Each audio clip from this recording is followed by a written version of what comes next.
Assalamualaikum warahmatullahi wabarakatuh. Yusuf Estes, nama lahir Joseph Estes, 1944, adalah seorang mubalik mualaf berkebangsaan Amerika yang berasal dari Texas. Sebelum menjadi mualaf pada tahun 1991, dia beragama Kristen. Dia mengklaim dirinya telah menjadi seorang mubalik untuk United States Bureau of Prisons sejak tahun 1990-an, dan pernah menjadi delegasi di Konferensi Perdamaian Dunia PBB bagi para pemimpin agama yang diadakan di PBB pada bulan September tahun 2000. Lahir Joseph Estes, tanggal 1 Januari tahun 1944, umur 80 tahun. Texas, United States. Situs web www.yusufestes.com. Estes pernah menjadi presenter tamu dan narasumber di berbagai acara-acara Islam. Estes dinobatkan sebagai Islamic Personality of the Year di Dubai International Holy Quran Award Ceremony pada tanggal 8 Agustus tahun 2012. Estes adalah pendiri dan presiden dari Guide US TV, sebuah saluran free-to-air internet dan saluran TV satelit yang mengudara dengan program-program tentang Islam. Pada tanggal 24 November tahun 2017, Estes ditolak masuk ke Singapura karena telah menyatakan pandangan yang tidak dapat diterima dan bertentangan dengan nilai-nilai dari masyarakat Singapura multiras dan multireligius. Kementerian Dalam Negeri Singapura mengatakan, pandangannya yang memecah belah, menumbuhkan intoleransi dan eksklusivitas akan merusak keharmonisan sosial dan menyebabkan masyarakat tercerai-berai. Hal ini dijelaskan dalam sebuah pernyataan bahwa keputusan untuk menolak Estes dalam jangka pendek berasal dari ajarannya yang memecah belah. Secara khusus, hal ini dirujuk ke videonya tahun 2012 di mana Estes mengatakan hal itu bukan bagian dari Islam untuk merayakan lain-lain, liburan, atau berharap orang-orang Kristen, Selamat Natal, dan orang-orang Yahudi, Happy Hanukkah.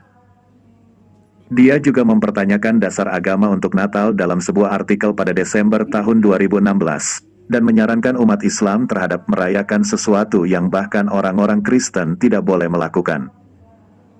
Estes juga mengatakan bahwa Alkitab memiliki banyak kontradiksi, yang disebut itu tidak dapat diandalkan teks, dan menyatakan tidak toleran pandangan non-Muslim. Kisah mualaf Yusuf Estes menarik perhatian banyak orang. Pasalnya, sebelum memeluk agama Islam, dia adalah seorang misionaris, pendakwah, Kristen yang seringkali membagikan pesan-pesan indah. Tidak hanya itu, Yusuf Estes pun bangga dengan agama yang dianutnya hingga berpikir untuk membuat orang banyak bisa turut mendapatkan pesan damai dari Alkitab yang selalu dibawanya. Setiap saya pergi saya selalu membawa Alkitab dan salib, ujarnya di kanal YouTube Hijrah Fest Official, dikutip pada Rabu, tanggal 30 Agustus tahun 2023. Pria berasal dari Texas itu bahkan pernah memandang buruk Islam hingga takut berbisnis dengan orang Muslim. Maklum, dia pun termasuk orang yang lahir dari keluarga beragama Kristen yang taat. Sejak kecil bahkan dia selalu datang ke gereja dan dibaptis pada usia 12 tahun di Pasadena, Texas. Bahkan selama memeluk agama Kristen, pria kelahiran tanggal 1 Januari tahun 1944 itu mengisi kehidupannya dengan dua hal. Bekerja keras dalam berbisnis untuk mendapatkan uang dan memberitahu orang lain tentang Yesus serta perdamaian dengan tujuan agar banyak orang yang memeluk agamanya. Namun seiring berjalannya waktu, ada satu hal yang mengganjal hati dan pikirannya.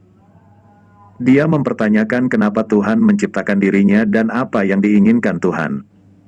Tapi di agamaku terdahulu, siapapun harus percaya tanpa perlu bertanya, tuturnya. Rasa penasaran kian bertambah ketika dia tidak menemukan kata Trinitas dalam Injil. Masalah itu, kata dia, telah menjadi perhatian selama 2 abad. Dia pernah menanyakan masalah ini kepada para pendeta. Namun, tidak ada jawaban yang logis. Sebaliknya, terlalu banyak analogi dan pendapat yang aneh. Pada tahun 1991, bisnis Estes mulai merambah ke luar negeri. Negara pertama yang dikunjungi adalah Mesir. Di sana dia bertemu dengan seorang pria muslim yang akan jadi rekan bisnisnya. Satu hal yang ada di pikiran Estes tentang muslim adalah teroris. Estes tidak percaya dia harus berhubungan dengan sosok yang begitu ia benci.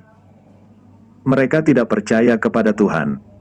Mereka adalah penyembah kotak hitam di padang pasir. Mereka cium tanah 5 kali sehari. Sial, saya tidak ingin bertemu dengan mereka, kata Estes kala itu. Namun, pandangan akan Islam berubah ketika dia bertemu seorang muslim yang berkata bijak. Tak hanya itu, Yusuf mulai tertarik membicarakan soal Tuhan yang diyakini umat muslim. Pria muslim duduk di sana dengan tenang. Jadi, kami tanya ada berapa versi Al-Quran? Hanya 1, dan itu masih utuh bahasa Arab. Tidak ada kata yang hilang, tak ada halaman yang hilang, bahkan tidak ada titik yang hilang, katanya. Yusuf akhirnya mengajak pria muslim berbicara tentang Trinitas, di mana dia mencoba jelaskan tentang bagaimana 3 itu menjadi 1. Yusuf beserta pendeta dan ayahnya bertanya akan Allah Subhanahu wa Ta'ala yang kerap menjadi tujuan dari agama Islam. Sang pria muslim itu pun menjelaskannya melalui bacaan surat Al-Ikhlas. Surat Al-Ikhlas membayangkan kandungan makna yang indah.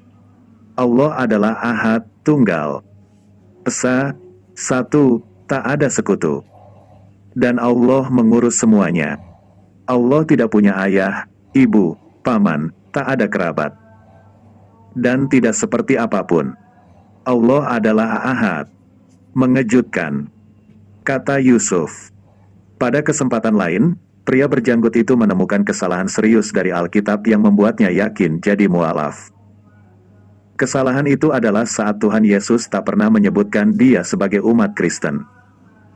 Sungguh telah ditemukan dalam Alkitab, dia menyatakan bahwa mereka tidak pernah disebut Kristen, ujarnya.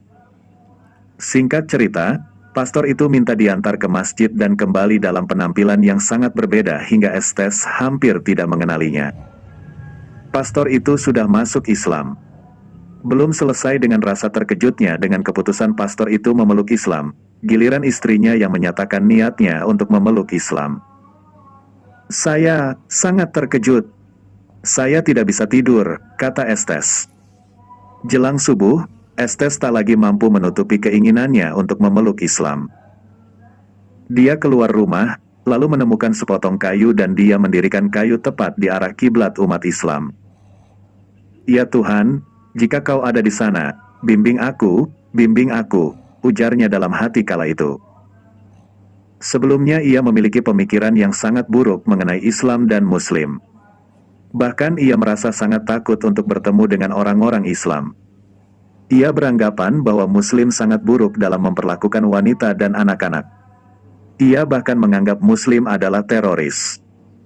Hingga akhirnya ia bertemu umat Islam dari Mesir ini yang menjadi klien bisnisnya. Tidak. Orang ini, mereka para Muslim adalah teroris, mereka pembajak, mereka penculik, bahkan mereka tidak percaya pada Tuhan, mereka menyembah kotak hitam, Ka'bah, dan mereka mencium tanah 5 kali sehari, ucap Yusuf Estes. Namun rencana Allah memang tidak terduga. Ia yang dulunya selalu menghindari bertemu orang Islam akhirnya bertemu dengan orang Muslim bahkan harus melakukan kerjasama bisnis dengan orang Muslim itu. Estes mengaku dirinya sangat terkejut ketika pertama kali bertemu dengan orang Muslim. Ia sudah membayangkan bahwa orang yang akan ditemuinya adalah orang yang menggunakan baju panjang, dengan tali hitam di pinggang, sorban besar di kepala, memiliki 1 alis yang panjang, bahkan membawa pedang yang panjang dan tajam. Namun semua bayangan yang ada di benaknya menghilang begitu saja ketika ia bertemu Muslim itu. Sosok Muslim yang ditemuinya itu adalah sosok yang sangat ramah dan menyenangkan. Seketika itu, ia berpikir bahwa ia bisa merubah Muslim tersebut menjadi seorang Kristen. Namun ternyata Allah membuat Estes menjadi seorang Muslim melalui orang itu. Ada salah satu hal yang membuat Estes terkagum-kagum dari sosok Muslim yang ditemuinya. Meskipun orang itu pendiam, rendah hati dan pemurah, ia selalu menjalankan sholat 5 waktu setiap hari. Sosok muslim itu sangat mengagumkan baginya lantaran meskipun sibuk bekerja dia selalu menyempatkan waktu untuk beribadah dengan tepat waktu. Bahkan sholat Jumat pun tak pernah ditinggalkan olehnya. Yang mengagumkannya lagi, sosok itu selalu melaksanakan puasa sunnah pada hari Senin dan Kamis. Kejujurannya dalam berbisnis pun membuat Estes dan ayahnya merasa kagum, karena dia selalu memastikan bahwa rekan kerjanya mendapatkan sesuatu seperti yang telah dijanjikan. Suatu ketika Estes dan klien muslimnya itu membicarakan mengenai Tuhan. Saat itu, klien muslimnya bertanya tentang Trinitas dalam agama Estes, dan meminta Estes untuk menjelaskannya. Namun tak satu pun dari mereka yang dapat menjelaskannya. Tak mau kalah, Estes pun menanyakan bagaimana caranya menjelaskan Tuhan menurut agamanya.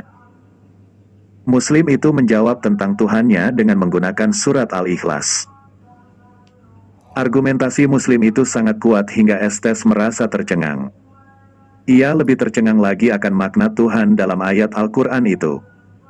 Muslim itu kemudian berkata, "Kami Muslim, percaya kepada Yesus." Mendengar pernyataan itu, ia tentunya tidak percaya lantaran Yahudi saja tidak mempercayai apapun tentang Yesus padahal Yahudi mempercayai nabi lainnya. Lalu bagaimana cara Muslim percaya pada Yesus? Ya, kami menyebutnya Isa, dan kami percaya dia memiliki mukjizat. Ia memperoleh itu dari Allah. Dan kami tahu ia telah menunjukkan kemukjizatannya sejak lahir. Ia bisa bicara saat masih bayi, ucap Muslim itu. Mendengar itu Estes justru bertanya-tanya, ia mengaku bahwa ia justru tidak mengetahui hal itu. Ia hanya tahu bahwa Yesus memiliki mukjizat dengan menyembuhkan orang yang memiliki penyakit lepra, menyembuhkan orang lumpuh, bisa menyembuhkan orang buta dan bahkan menghidupkan orang yang sudah mati. Estes merasa ia saja mengetahui hal tersebut melalui kitab Injil. Ia bertanya-tanya bagaimana cara Muslim mengetahui mukjizat dari Yesus. Banyak pertanyaan mengenai Yesus yang ia tanyakan kepada Muslim itu. Pertanyaan yang ia lontarkan dijawab dengan baik dan sesuai dengan Injil yang dipelajarinya. Ia menganggap ketika rekan kerjanya itu mengetahui banyak hal tentang Yesus maka akan mudah baginya memurtadkan rekan kerjanya itu, namun Allah berkehendak lain. Ia dibuat terkejut dengan keputusan temannya yang merupakan seorang pastor Katolik yang ternyata telah memutuskan untuk memeluk Islam. Rasa hati ingin bercerita kepada istrinya, namun hal yang ia dapatkan lebih mengejutkan lagi. Sang istri ternyata juga memutuskan untuk memeluk Islam. Ia sangat terkejut, hingga akhirnya ia merasa ia perlu berbicara sekali lagi kepada rekan kerjanya itu. Mereka berkeliling di malam hari di luar rumah dan ia bertanya banyak hal tentang bisnis, keluarga, Injil, Al-Quran dan banyak pertanyaan-pertanyaan lainnya yang ia tanyakan karena ia tidak tahu apa yang harus ia lakukan. Namun ia tidak mendapati temannya itu mengajaknya untuk menjadi seorang Muslim. Temannya berkata itu bukan urusan antara sesama manusia, bukan hubungan antara Estes dan istrinya, ayahnya, hingga teman-temannya. Namun ini adalah hubungan antara Estes dan Tuhan. Ia hanya mengatakan pasrahkan semuanya kepada Allah dan lakukan semua yang Allah kehendaki dan berdoa untuk itu. Kemudian teman muslimnya itu pergi meninggalkan Estes untuk sholat. Saat itulah ia meletakkan keningnya di tanah dan berdoa. Tuhan, bila Engkau ada di sana, beri saya petunjuk. Ketika ia mengangkat kepala, ia tahu bahwa ada Tuhan di sana. Tuhan Esa, dan tiada Tuhan selainnya, dan tidak ada sekutu baginya. Dari situlah ia sadari bahwa Nabi Muhammad adalah Nabi penutup yang terakhir. Dan percaya bahwa ia harus mengikutinya, dan tidak ada pilihan lain. Sejak saat itu ia memutuskan untuk menjadi seorang Muslim. Demokrasi Muslim Daily. Semoga bermanfaat. Wallahu alam bisawab. Wassalamualaikum warahmatullahi wabarakatuh.